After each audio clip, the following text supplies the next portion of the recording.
Word के अंदर हम ये सीखना चाह रहे हैं कि अगर हम वर्ड में कोई भी गिनती लिखते हैं, नंबर लिखते हैं, तो कंप्यूटर हमें वर्ड के अंदर यानी इंग्लिश में उसको लिख के दे दे।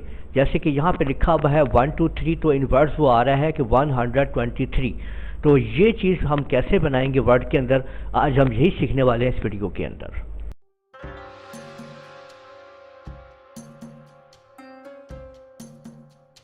सबसे पहले वर्ड में हम कुछ नंबर टाइप कर लेते हैं। मैंने टाइप किया है 123। इसको अब हम सिलेक्ट करते हैं। ठीक है, सिलेक्ट कर लें आप इसको। सिलेक्शन करने के बाद आपने कीबोर्ड से प्रेस करना है कंट्रोल के साथ F9 को। ऐसे ब्रैकेट साथ आ जाएंगी। शुरू में आपने इसके स्टार्ट पे आपने इक्वल का साइन दे देना है और इससे आगे आ जाना है आपने। यहाँ पे फिर आप लोग ने ये बैकस्लैश दबानी है, स्टार, और यहाँ पे आपने लिखना है कार्ड टेक्स्ट। ठीक है, और बस इसके ऊपर राइट क्लिक करके आपने अपडेट फील्ड पे क्लिक कर देना है। तो देख सकते हैं आपके 123 ओनली आपके सामने लिखा हुआ आ गया है।